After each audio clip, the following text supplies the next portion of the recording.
Okay, Shabbat Shalom a todos de nuevo, sobre todo los que están aquí, los que están conectados por Zoom.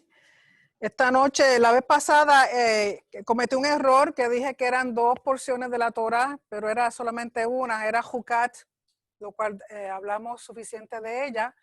Entonces hoy viene siendo la porción de Balak, que se encuentra en Números 22, capítulo 2 al 25, capítulo 9, y el libro de Miqueas, capítulo 5, verso 6 al capítulo 6, verso 8.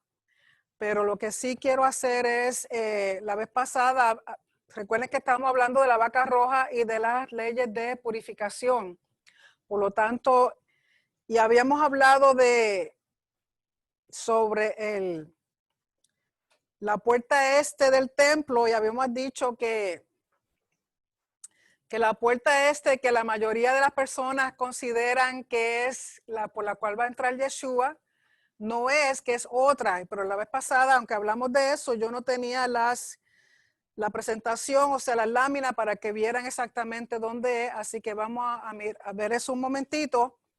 Y luego entonces comenzamos con la porción de Balak, porque quiero tocar un tema, un concepto, el cual surge en la porción de Balak. Y quiero tomarlo, considerarlo, porque creo que hay un malentendimiento del concepto del término de Satán. Así que vamos a hablar de eso más luego. Pero para enseñarle lo del templo, quiero ir a, déjame ver, play. Ok. Así que recuerden que habíamos hablado de que esta es la puerta que llaman la puerta de oro o la puerta del este, el cual es de las murallas de retención alrededor del templo, de la montaña, del monte del templo. Y estas puertas fueron cerradas, no recuerdo el año, y me parece que fue por un musulmán, un rey musulmán. Y aquí al frente hay un cementerio, porque ellos piensan, recuerden que el musulmán entiende los conceptos de las leyes de purificación. Entonces ellos dicen, pues, si tenemos este cementerio aquí, por ahí no puede entrar el Mesías, pero quedamos en que realmente esa no es la puerta. ¿Okay? Y esto es un diagrama para mostrarle un esquema del templo. Para aquí, donde estoy señalando, es hacia el este. Esta es la corte de las mujeres. Esto aquí son los escalones que dan hacia la puerta Nicanor. Y aquí son 15 escalones. Yo había dicho que eran 12, pero son 15. ¿Okay? Los 15 escalones. Y este es el atrio, lo que llaman el azará, que es donde los sacerdotes ministran. Este es el altar. Hacia acá es el sur. Y este es el santuario como tal, el Mikdash como tal. Y para subir al Mikdash o al templo hay unos escalones, y luego tenemos como este pasillo aquí. Aquí está el velo que da la entrada a lo que esto se llama el Ulam, y aquí hay una puerta, y esta puerta es doble. Esta es la entrada, lo que llaman la gran puerta. ¿Okay? Entonces, esto que está aquí, estas franjitas que están aquí, son dos entradas más. ¿Okay? Las dos están mirando hacia el este, pero esta queda más hacia el norte y esta queda más hacia el sur. Este puntito que está aquí es lo que sería el lavacro o el kior, que es lo que ellos usaban para lavarse las manos y los pies. Pero esto está incorrecto, eso no va ahí, eso va en un edificio que queda aquí cerca del altar. ¿Okay? Voy a enseñarle un esquema más cerca. De nuevo, este lado este, norte, sur, oeste. De nuevo el altar, la escalera, los escalones que suben, está el velo, el ulam, y están estas dos puertecitas. A estas puertas le llaman wicket, que lo que significa diferente a las demás puertas del santuario, son puertas pequeñas. Esta es la puerta del este, aunque está hacia el sur, mirando hacia el este. Esta es la puerta de la cual Ezequiel está hablando. Si usted tiene su Biblia, vaya por favor al libro de Ezequiel, capítulo 11, verso 23. Ezequiel 11, verso 23. Okay. Recuerden que Ezequiel, el profeta que habla del tercer templo o de la era mesiánica, del templo de la era mesiánica. Pero recuerden que los tres, tanto el tabernáculo como el primer templo y el segundo templo, tienen el mismo patrón, el mismo, lo que llaman tavnit, el mismo diseño que no se puede cambiar. En Ezequiel 11:23 dice: y la gloria de Hashem se elevó de medio de la ciudad y se puso sobre el monte que está al oriente de la ciudad. ¿Cuál es el monte que está al oriente de la ciudad? El monte de los olivos. Recuerden que está directamente al frente, tira hacia el lado este, mirando hacia el templo. ¿Okay? El templo se encuentra en el lado oeste y el monte en el lado este. Están completamente mirándose uno al otro. ¿Okay? Ahí mismo en Ezequiel, vaya al capítulo 43. ¿Okay? O sea, dice, está dejando saber que la gloria del Señor se fue. Recuerden que la presencia física visible del Señor se fue en el primer templo y cuando salió por esta puerta. Recuerden, porque este es el espacio más sagrado que hay dentro del templo, del área del templo, es el santuario como tal, Mikdash. Salió por esta puerta y de ahí salió y se detuvo en el monte de los olivos, como quien dice, se va al monte de los olivos, miró hacia el templo, como quien dice, volveré en su tiempo. 43:1, vayan a 43:1, ahí mismo en Ezequiel, capítulo 43, verso 1, dice: me llevó luego a la puerta que mira hacia el oriente. Y aquí la gloria del Dios de Israel que venía del oriente y su sonido era como el sonido de muchas aguas y la tierra resplandecía a causa de su gloria. Vayan al verso 4, ahí mismo. Y la gloria de Hashem entró en la casa por la vía de la puerta que daba al oriente. O sea, recuerden que salió y regresará. Y es esta puerta por la cual va a entrar. Viene desde el monte de los olivos, porque ahí fue donde último se detuvo para mirar hacia el templo. Viene de ahí mismo y va a entrar por esta misma puerta que fue la que salió. Esta es la puerta que le llaman del este. ¿Por qué? Porque está mirando hacia el este. Hay dos, una que queda más para el norte y una que queda más para el sur. Pero le llaman la puerta del este porque está mirando hacia el este. ¿Okay? Vayan al capítulo 44, verso 1. Me hizo volver hacia la puerta exterior del santuario. Recuerden que está hablando del santuario. ¿Cuál es la puerta exterior del santuario? Esto que está aquí. ¿Okay? Dice, me hizo volver hacia la puerta exterior del santuario, la cual mira hacia el oriente y estaba cerrada. ¿Okay? Que es esta. ¿Por qué está cerrada? ¿Okay? Recuerda que el Señor le está mostrando a Ezequiel lo que va a suceder. Viene desde Monte de los Olivos, entra por esta puerta y le dice, me hizo volver hacia la puerta exterior del santuario. O sea, exterior es esta parte, el exterior del santuario. ¿Okay?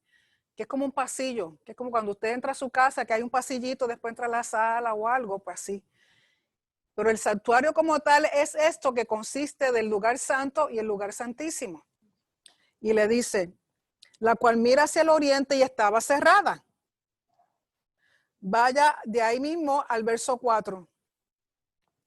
Y me llevó hacia la puerta del norte por delante de la casa y miré y aquí la gloria de Hashem había llenado la casa de Hashem y me postré sobre mi rostro. ¿Okay? La del norte es esta.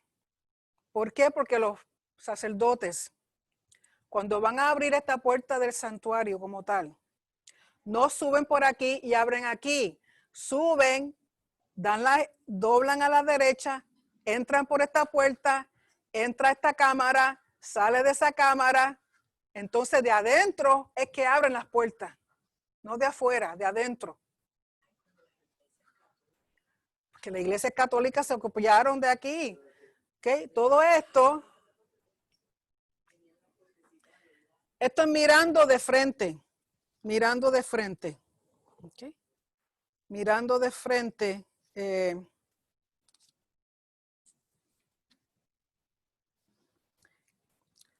Vayan de nuevo al 44. Vamos a leer el verso 1 y el 2 que dice, me hizo volver hacia la puerta exterior del santuario, que es esta, donde está la flecha roja, la cual mira hacia el oriente y estaba cerrada. Y me dijo Hashem, esta puerta estará cerrada, no se abrirá ni entrará por ella hombre, porque Hashem Elohim de Israel entró por ella.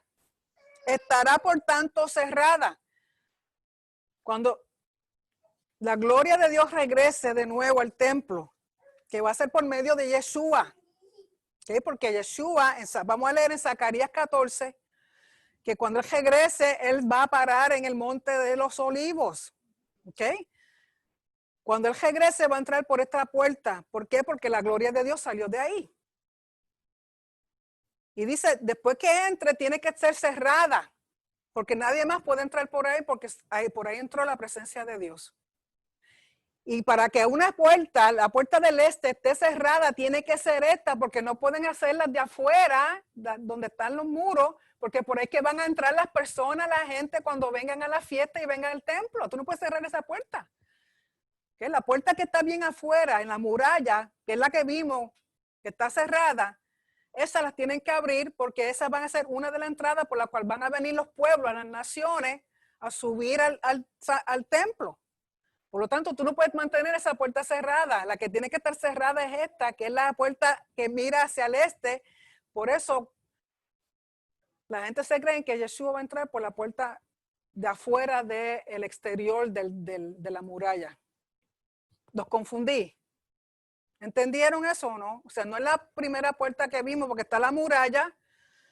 Luego hay otras murallas alrededor del templo, del santuario. Y luego dentro del santuario hay otras puertas. Todo esto que está aquí, que se ve, que parece como una cadena, son cámaras, son cuartos. Y esto está lleno, aunque aquí solamente enseña esta pared, desde la pared más externa del templo, del santuario, hay muchas paredes y hay unos pasillos, y cada uno de esos pasillos da hacia unas cámaras, y en esas cámaras hay cosas que ellos usaban que eran para guardar, y entonces era como si fuera un laberinto, y los sacerdotes entraban por ahí, pasaban por ahí, por aquí, para allá, ¿okay? Como murallas. Entonces esto son muchos, es más, habían 38 cámaras, y esto tiene 3 pisos, o sea, habían 15, después otras 15, y después habían 8. O sea, son como unos cuartitos. Por esta. Y después que entre es porque salió por ahí. ¿Por qué? Porque aquí está donde está el arca, que es el trono. Pues cuando él sale por esta puerta. Y de ahí sale al monte de los olivos. ¿Okay? Vayan a Zacarías 14. Al libro de Zacarías 14. De los últimos profetas. Después de Sofonías, Zacarías, después de Ageo, Zacarías 14,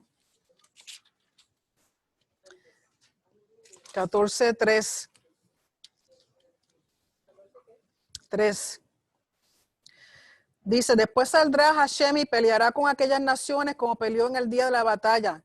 Y se afirmarán sus pies en aquel día sobre el monte de los olivos que está enfrente de Jerusalén al oriente.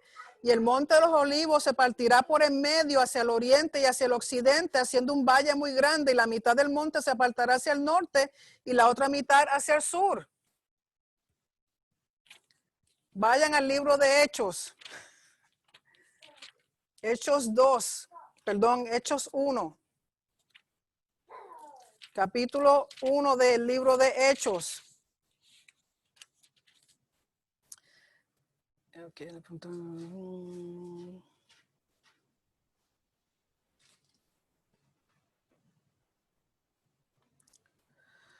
y el verso,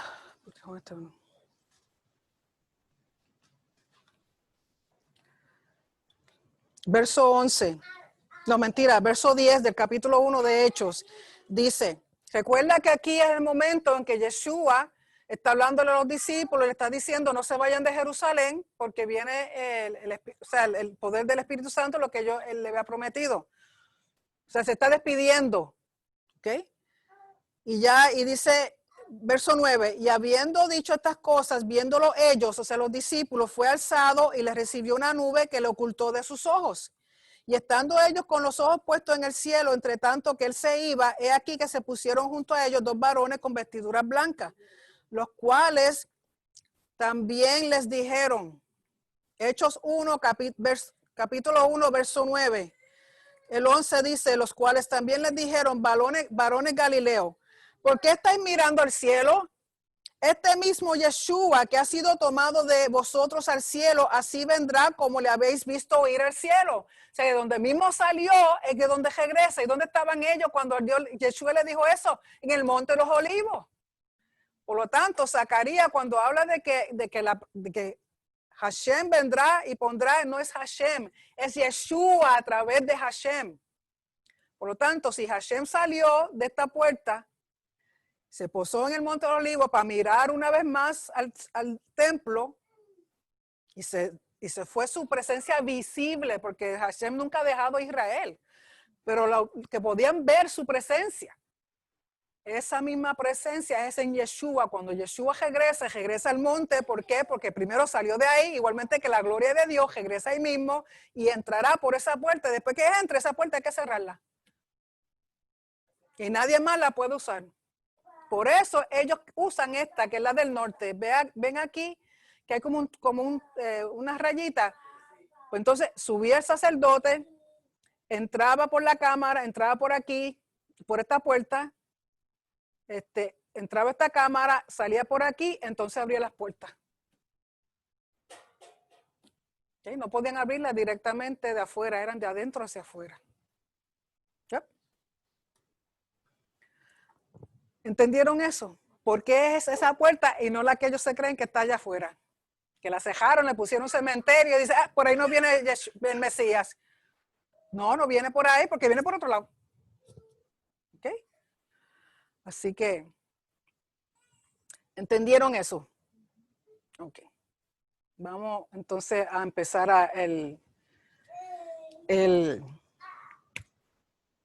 la porción de Balac. Vayan ahora a Números. Vayan al libro de Números, capítulo 22. Y aunque habíamos hablado algo, porque no nos dio tiempo a hablar todo, quiero simplemente repasar unas cositas de la porción para entonces entrar en el tema como tal. En el capítulo 22, para darle un trasfondo, 22:2 dice, recuerden que la situación es que Balac es rey de Moab y Balac sabe todo lo que el pueblo de Israel ha hecho en contra de otros reyes de otras naciones. Pues entonces el rey de Moab está aterrorizado del pueblo de Israel. Y dice, y vio Balac, hijo de Zippor, todo lo que Israel había hecho al amorreo. Verso 3, estamos en Números capítulo 22.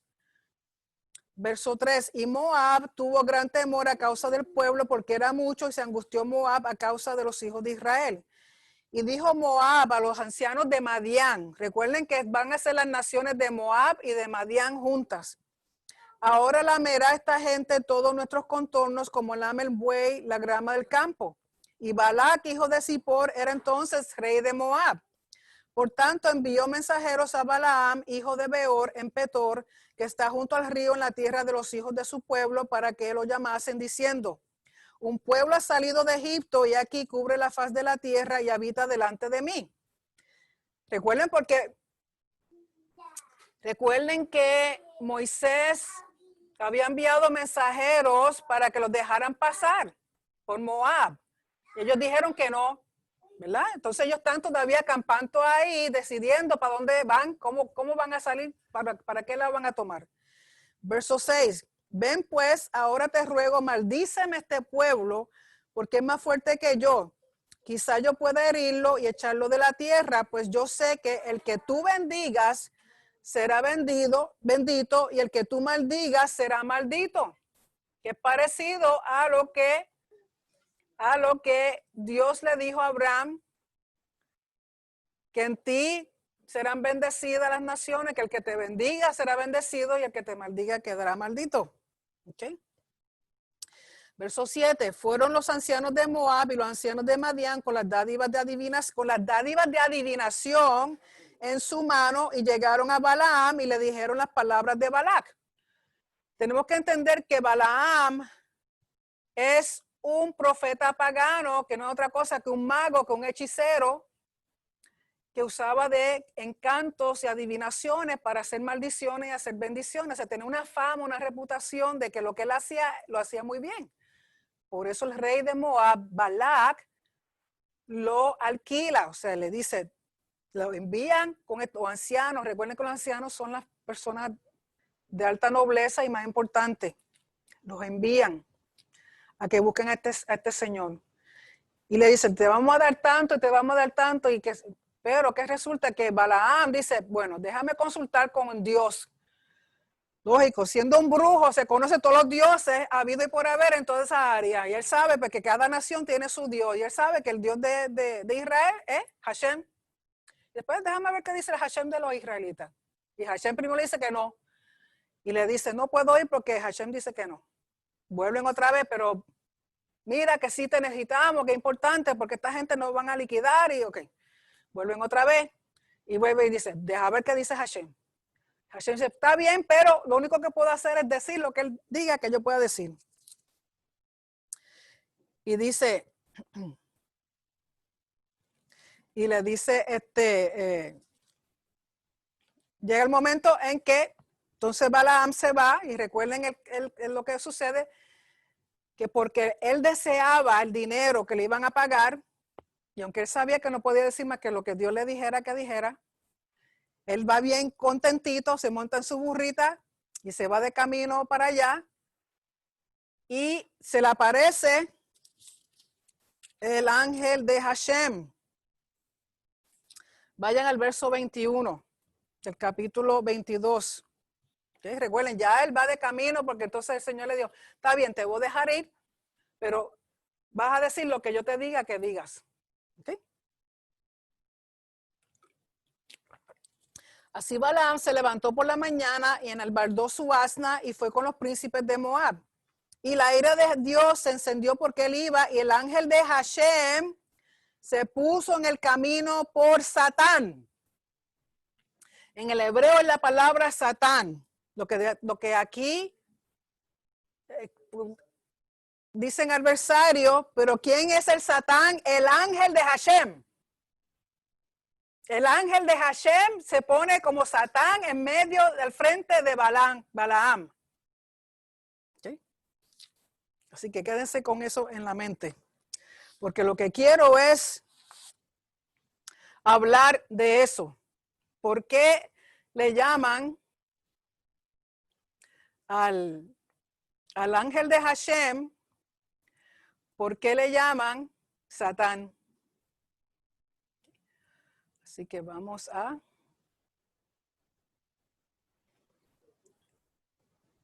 Porque Satán lo que significa es adversario. Déjame, se me fue aquí la... Déjame ponerla para compartirla.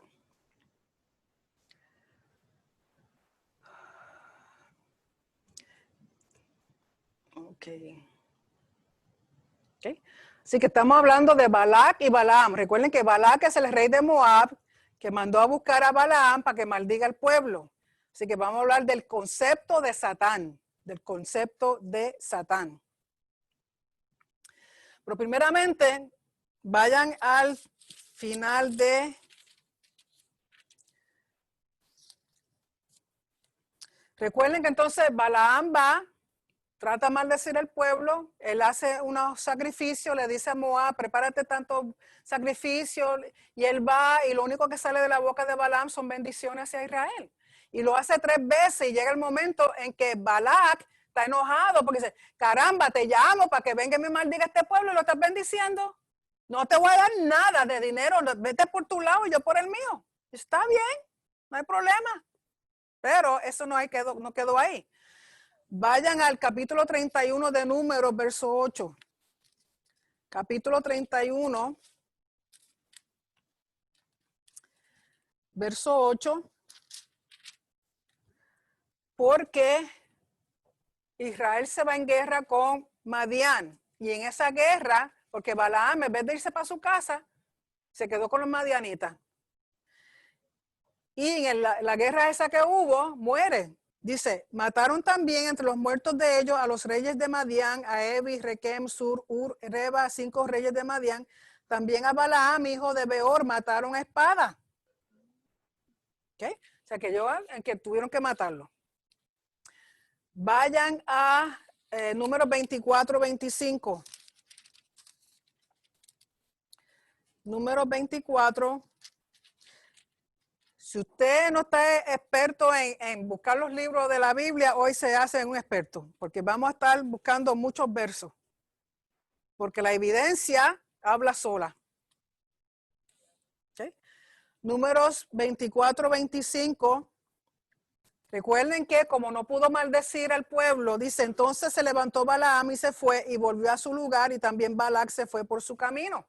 ¿Okay? Lógico, esto es antes de que lo maten. Cuando ya él no pudo maldecir al pueblo, entonces Balac lo envía para su casa y Balaam se queda con los madianitas. Pero entonces, ¿qué es lo que sucede? Vayan a Números 31, 16. Porque Balaam se va sin cumplirle a Balac, pero le aconseja qué hacer. O sea, realmente, ¿qué fue lo que hizo Balaam? En Números 31, verso 16, dice aquí. He aquí, por consejo de Balaam, porque él no pudo, recuerden, él no pudo maldecir al pueblo como quería Balac. Pero antes de irse le dice a Balac, he aquí, por consejo de Balaam, ellas fueron causa de que los hijos de Israel prevaricasen contra Hashem en lo tocante a Baal Peor, por lo que hubo mortandad en la congregación de Hashem. O sea, recuerden que cuando terminamos la porción, los hombres de Israel están teniendo relaciones sexuales con las mujeres madianitas de Moab que vinieron a seducir a los hombres y tras que los sedujeron, empezaron a hacer sacrificio a los dioses de Moab y Madián.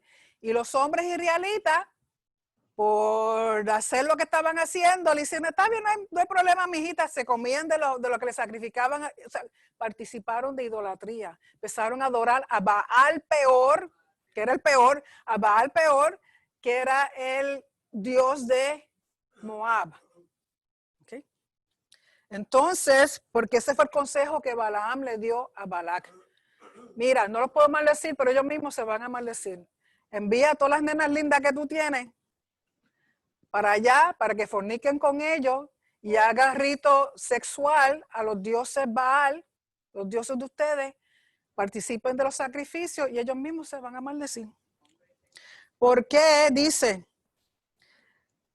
a causa de los hijos de Israel prevaricasen, ahí la palabra prevaricar es Maal. Recuerden que Maal es un término legal para decir traición a Hashem. Legalmente es una traición a Hashem, por lo tanto, él tiene el derecho a tomar acción, a hacer justicia.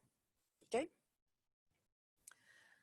Vayan a Miqueas, capítulo 6, al libro de Miqueas, capítulo 6, versos 5 y 8. Y recuerden que Miqueas viene siendo la haftara o la porción de los profetas que acompaña a esta porción. ¿Okay? Porque recuerden que el problema de Balaam no pudo maldecir al pueblo porque lo que Dios ha bendecido nadie lo puede maldecir. Pero él le dijo cómo ellos mismos se van a meter en problemas. ¿Okay? En Miqueas capítulo 6, se bendiga, verso 5. Está hablando Hashem al pueblo, dice, pueblo mío, acuérdate ahora que aconsejó Balac, rey de Moab, y que le respondió Balaam, hijo de Beor, desde Sittim hasta Gilgal, para que conozcas las justicias de Hashem. Verso 8, capítulo 6, verso 8. oh hombre, Él te ha declarado lo que es bueno. O sea, Hashem le ha declarado lo que es bueno. ¿Y qué pide Hashem de ti? Solamente hacer justicia y amar misericordia y humillarte ante tu Dios. Ahí el hacer justicia es la palabra mishpat. Mishpat es hacer justo juicio. Mishpat es hacer justo juicio. Y cuando dice amar misericordia, ahí es la palabra Gesed. Gesed. Amar Gesed significa, es lenguaje de pacto. Es amar la lealtad y la fidelidad al pacto. Amar la lealtad y fidelidad al pacto. Y humildemente caminar con Elohim. Humildemente caminar con Elohim. Por lo tanto, si usted simplemente hace esas cosas, usted está bien. No tiene ningún problema. Hacer justo juicio, mishpat, amar Gesed, que es lealtad y fidelidad al pacto, y caminar humildemente con Dios, ¿okay? Con Él. Vayan a Nehemías 13. Profeta Nehemías, capítulo 13, verso 2. Nehemías 13, verso 2.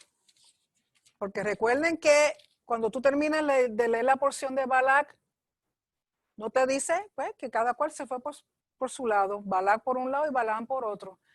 Pero el resto de la Torá y el resto de la Biblia deja saber que Balaam lo que hizo fue darle mal consejo a Balac. Ellos no se maldijeron, pero yo te voy a decir cómo ellos mismos se van a fastidiar. Así que Nehemías 13, verso 2 dice, bueno, déjame leer desde el 1.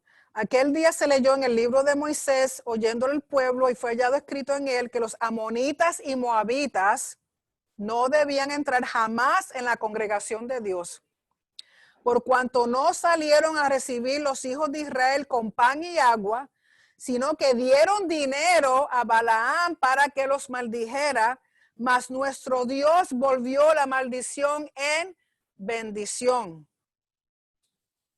¿Sí? ¿Por qué? Porque no puedes maldecir lo que Dios ya ha bendecido.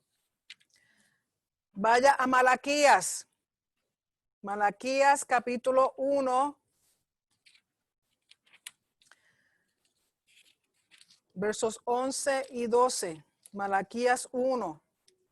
Malaquías es el último profeta de la escritura hebrea. Malaquías capítulo 1, versos 11 y 12.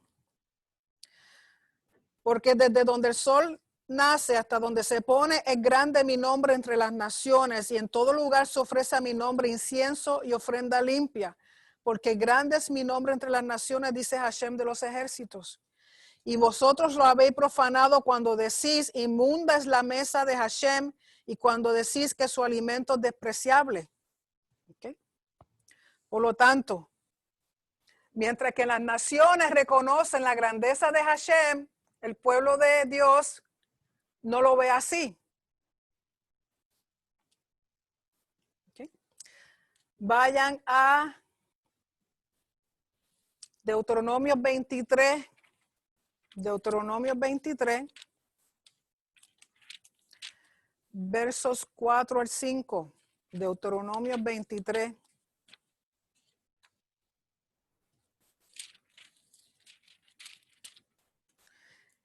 ¿Por qué no pudo maldecir a Israel? ¿Por qué Balaam no pudo maldecir a Israel? Ahora vamos a ver. Deuteronomio 23, versos 4 al 5 dice. Vamos a empezar con el 3 para darle contexto. No entrará monita ni moabita en la congregación de Hashem, ni hasta la 10ª generación de ellos no entrarán en la congregación de Hashem para siempre, por cuanto no salieron a recibir con pan y agua el camino cuando salisteis de Egipto, y porque alquilaron contra ti a Balaam, hijo de Beor, de Petor, en Mesopotamia, para maldecirte. Mas no quiso Hashem tu Dios oír a Balaam, y Hashem tu Dios te convirtió la maldición en bendición, porque Hashem tu Dios te amaba. Ese amaba es lenguaje de pacto. Ese amaba no es solamente un sentimiento.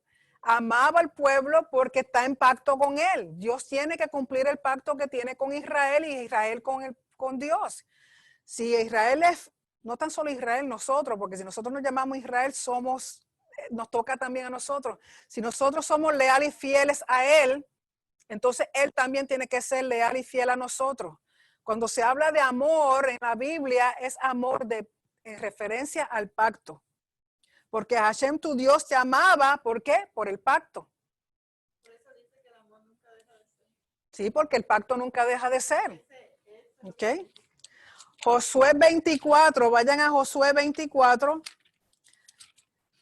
Josué capítulo 24, verso 9 al 10. Hoy te va a leer los versos que nunca has leído en todo el año.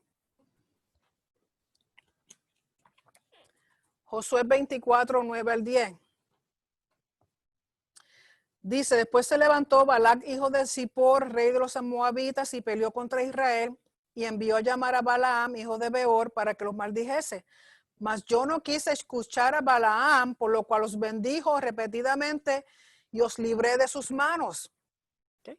Porque una de las cosas que dicen es que si tú lees bien lo que dijo Balaam, a pesar de que suena como una bendición, hay cosas que son como una bendición a media. ¿Okay? Porque cuando ejemplo habla de Israel, que es un pueblo, una nación sola. ¿Okay? En parte es cierto porque son únicos, ¿verdad? Se distinguen por cómo son. Pero tampoco estar solo es bueno. Uno tiene que tener compañía. Por lo tanto, son bendiciones que están como media. Vayan de nuevo a Números 22. Números 22, verso 12.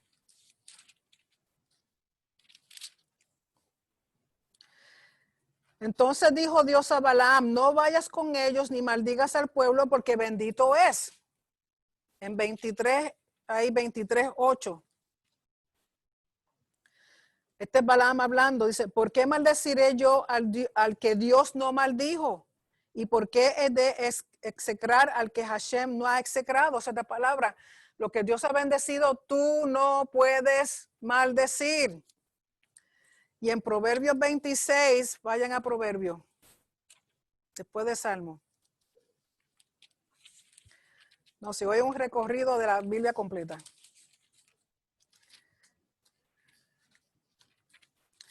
26:2. Después, si en su casa, si no sabe navegar, anote los versos, después con calma usted en su casa lo puede ver. Dice, como el gorrión en su vagar y como la golondrina en su vuelo, así la maldición nunca vendrá por nada o nunca vendrá en vano. En otras palabras, la maldición no puede caer. Lo que quiere decirte es que la maldición no puede caer si ya lo que hay es bendición. Si Dios está bendecido, la maldición no puede caer. La única forma que cuando viene una maldición, no viene sin causa, o sea, no viene sin propósito. Pero si tú estás bendecido por Dios, ninguna maldición te puede tocar. ¿Okay? Ahora, si tú te la crees, ya es otro cantar. Pero conforme a la palabra y conforme al pacto, tú eres bendito. Tú eres bendito. Y nada te puede maldecir, nada. Al menos que tú te lo creas. ¿Okay? Porque la palabra de Dios es eterna. Ahora, a lo que quiero ir es el concepto de Satán, porque recuerden que estábamos leyendo en Números 22 que el ángel de Hashem le fue Satán a Balaam. Y usted me dice, pastora, pero ¿cómo el ángel de Hashem va a ser Satán? Fácil. Bien fácil. Primeramente, porque las definiciones o lo que será enseñado respecto al término Satán, como lo conocen religiones externas, y no voy a mencionarles cuáles son, ustedes saben. han hecho del concepto de Satán algo que no es. ¿Okay? Si van de nuevo a Números 22, verso 22, dice, y la ira de Elohim se encendió porque él iba, hablando de Balaam, y el ángel de Hashem se puso en el camino por Satán. En el hebreo, ahí donde usted dice, si usted tiene que dice adversario, no sé cómo dice adversario, ¿cómo qué? Como oponerse. ¿Okay? En el hebreo es Satán. Satán, cuando tú buscas las 3 letras, los consonantes de Satán, que es una shin, sin el como sonido de S, una shin, una tet y una nun sofit. Satán significa retardar, impedir, acusar, enjuiciar, adversario, obstrucción, obstáculo, oposición, tentar, inclinación mala. ¿Qué es eso de inclinación mala? Es lo que el judío entiende que todos nosotros tenemos. Tenemos una inclinación buena y una inclinación mala. ¿Okay? Recuerden cuando antes los muñequitos te ponían un diablito y un angelito aquí. Es la lucha que uno tiene con la carne, con lo espiritual y con lo bueno y con lo malo y con lo sí y con lo no. Pero es uno. No es nada externo ni es nada de afuera, es uno mismo. ¿Y cuál es el problema del Yetzer Hará, como se llama en hebreo? Es que tú tienes que combatir con el lado, con lo bueno tuyo, combatir lo malo. ¿Okay? Cuando te viene el problema, la situación, y tú tienes que dominar con lo bueno. ¿Y tú sabes cómo tú sabes qué es lo que es bueno? Léete la palabra. ¿Por qué? Porque el Yetzer Hará, la inclinación mala, nos impide caminar en rectitud y justicia y fidelidad con Hashem, que fue lo que leímos en Miqueas. ¿Qué te dice Dios que es bueno para el hombre? Bueno es caminar en justicia, mishpar y amar Geser y caminar humildemente con Dios. ¿Okay? Vamos a la historia de Job. En la historia de Job, que todo el mundo se la conoce, aquí Satán es un mensajero de Elohim. Es parte de su corte celestial. En el hebreo dice Benei Elohim, los hijos de Elohim. Porque Dios le llama a sus ángeles, a sus mensajeros, hijos. Son su creación, son sus hijos. Y están sujetos a su voluntad. ¿Okay? Satán no es otra cosa que un mensajero de Elohim. Es un ángel que Dios creó con el propósito de simplemente ser un adversario. Eso es lo único que el pobre sabe hacer. No sabe hacer nada más. Un adversario, una posición, un dolor de cabeza, un estorbo. No sabe hacer nada más porque eso fue como Dios lo creó. Y está sujeto a su voluntad, a la voluntad de Hashem. No tiene voluntad propia y son limitadas sus facultades como ente espiritual. Por ejemplo, puede aparecerse como mensajero de luz, puede hablar, porque él le habla a Yeshua. Puede moverse entre las esferas, o sea, entre la esfera de lo no visible, de lo espiritual, y la esfera visible de aquí de la tierra. Puede tentar, pero no puede hacer nada sin permiso de Dios. No puede hacer nada sin permiso de Dios. Vamos ya mismo a lo que estás pensando. En Job,